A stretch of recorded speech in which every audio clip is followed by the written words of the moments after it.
welcome, Mr. Turner. I'm not sure if you were here when I mentioned that it's a 5-minute time slot and there might be questions afterwards. Yeah, I got that. Have we started? Great. Okay. There is no Vancouver housing affordability emergency. This is not normal procedural protocol. You have succeeded in silencing the majority in the legal consultations I have had with several legal representatives believe this present course of action is illegal. I ask you not to approve this today. I ask you to slow down. I ask you to look at a citywide rezoning moratorium until saner heads prevail. I suppose it should come as no surprise that the pro-mega development City of Vancouver would run a quiet little contest seeking ideas to develop even more of the city's green space and increase density under the misleading idea of combating housing unaffordability. Even if there was a solution, it would not be found with increased density and redevelopment.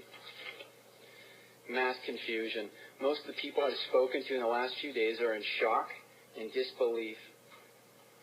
Shock and disbelief with what, you may ask? Not knowing about these crazy aggressive pro-development ideas until the last 48 hours, not knowing that their mayor seems to think that there is a housing affordability emergency, not knowing that the city ran a contest in which the winning entry got to determine the future of our city, not knowing that the proposed solution was more development, not knowing that the contest was won by ex-city planners, not knowing that Vancouver Mayor Gregor Robertson believes there is an urgent problem and says that he wants action right away, meaning in weeks. Most important would be not knowing that the city's voice, the voice for support or opposition, had been taken away if they could not be here to express it today. Nobody knows the legal consequences of this proposed report. Nobody knows that this is legal. Nobody I know has any trust or faith in the mayor anymore. I do know that if this proceeds, then there will be lawsuits flying all over the place because of an imaginary emergency. We've been given hours to respond before this is rammed down Vancouver's throats. I am guessing that the mayor is trying to accomplish what he and a select group of builders wants versus the wishes of the rest of the people of Vancouver that are being silenced now. I am obviously not a voice for all. I have no idea how many, but I do know that I am an unofficial voice for many of my family, friends, and neighbors that could not be here today. The mayor is trying to drive this train out of the station. The only problem is that there's less than 1% occupancy on this train. And if he gets it out, does the mayor and council know how to operate it? It does not appear so. The more I think about it, the more I feel I'm in a bad dream. It's not every day that you see plans brought forth by your elected officials that they will be taking many of your city streets and green spaces and nuking them, selling off city-owned real estate. The city has sugar-coated, greenified, and misled us. Your main job is to be caretakers of our land and be trusted to disperse the revenues to our essential services. You are supposed to protect us from crazy developers without foresight for future generations. It feels like the city is actually running a real estate development corporation these days. This plan feels very wrong. It will only exacerbate the problem by increasing property prices due to more density. The plan will totally ruin Vancouver. Does the mayor know what he's doing? I don't think so. If he does, then it's not in my mother's, my brother's, my children's, my neighbor's best interest. It's not in the best interest of my poor friends that have no homes, no jobs, and little food. It's not in the best interest of my friends that earn $30,000, $50,000, $90,000, or even double that. Is it even legal? I don't think so. The lawyers I spoke to don't think so. Do council members really want to rush this through without knowing the legal consequences and having very little support? We need honesty for the benefit of the majority of Vancouver. Thank you.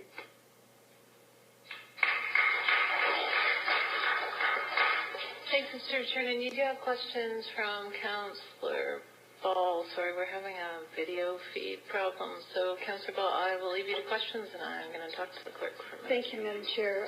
Just a few quick questions. Obviously, you're very passionate about this issue, and thank you for coming in today. I've known about it for about 48 hours. I understand.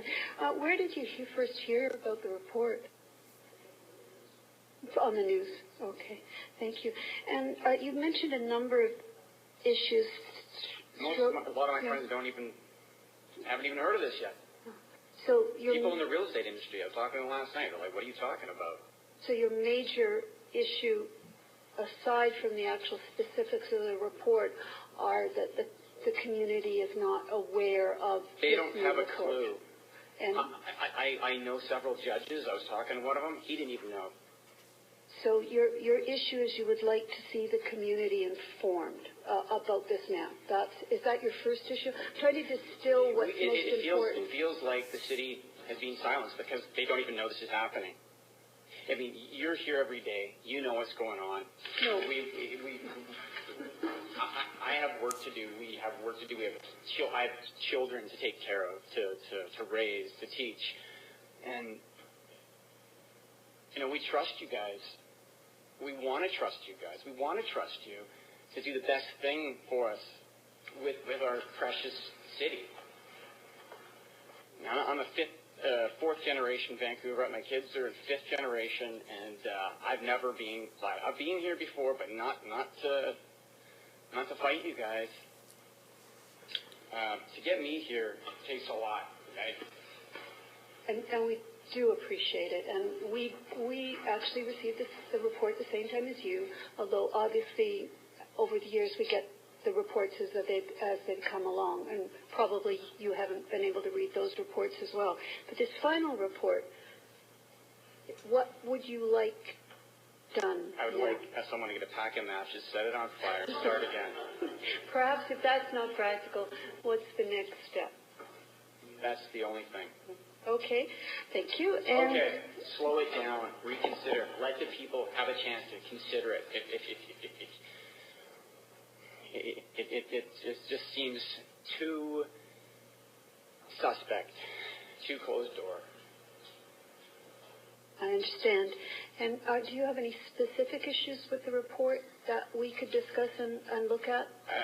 I've known about this for 2 days. Oh, okay. I've been trying to find out as much as I possibly can. That's okay. And, I'm not going to hit any specifics because I didn't see any bright lights in it. Well, thank you very much, and thank you for coming in today. Thank you. Mr. Chair, I'm sorry, do you have questions from Councillor Clark? Actually, you answered the question I had, which was what you'd like to see us do around this report in answering Councillor Ball's question. So thanks for coming in and thanks for speaking so clearly to how you feel. Do you have questions also from Mayor Robertson?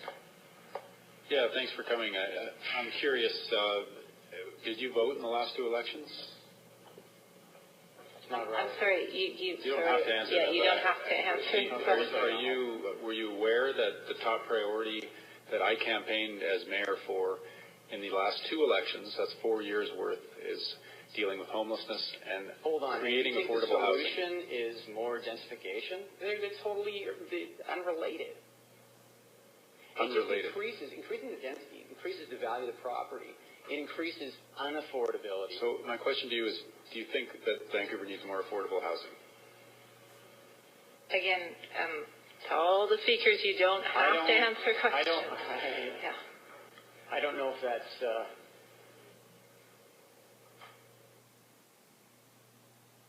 I know there's a lot of people having trouble. I have family members and friends.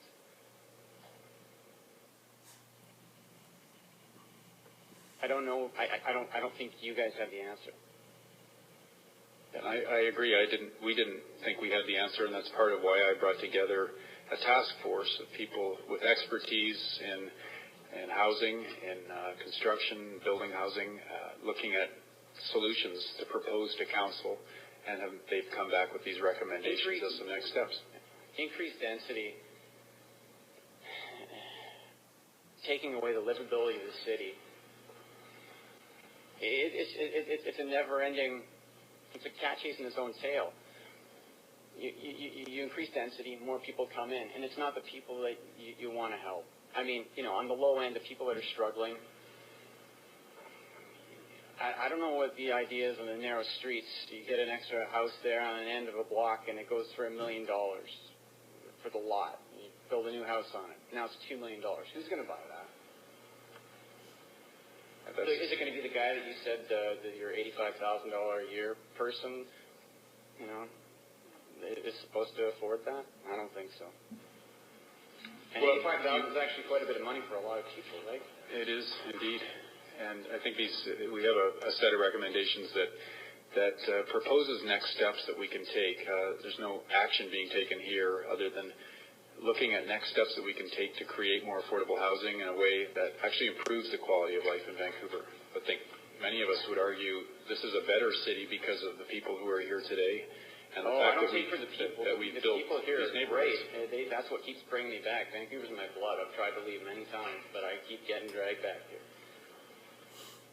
Yeah, I think the goal here is that we make our city better and we make it possible for people like your kids to be able to afford to live here as they grow up. My kids will save their money and they will be able to afford to live here. They'll be lucky if they can afford a house by the time they're in the market for it. So that's what the goal is here. Thanks for coming. Thanks, Mr. Chernin. Next speaker is Susan Davis.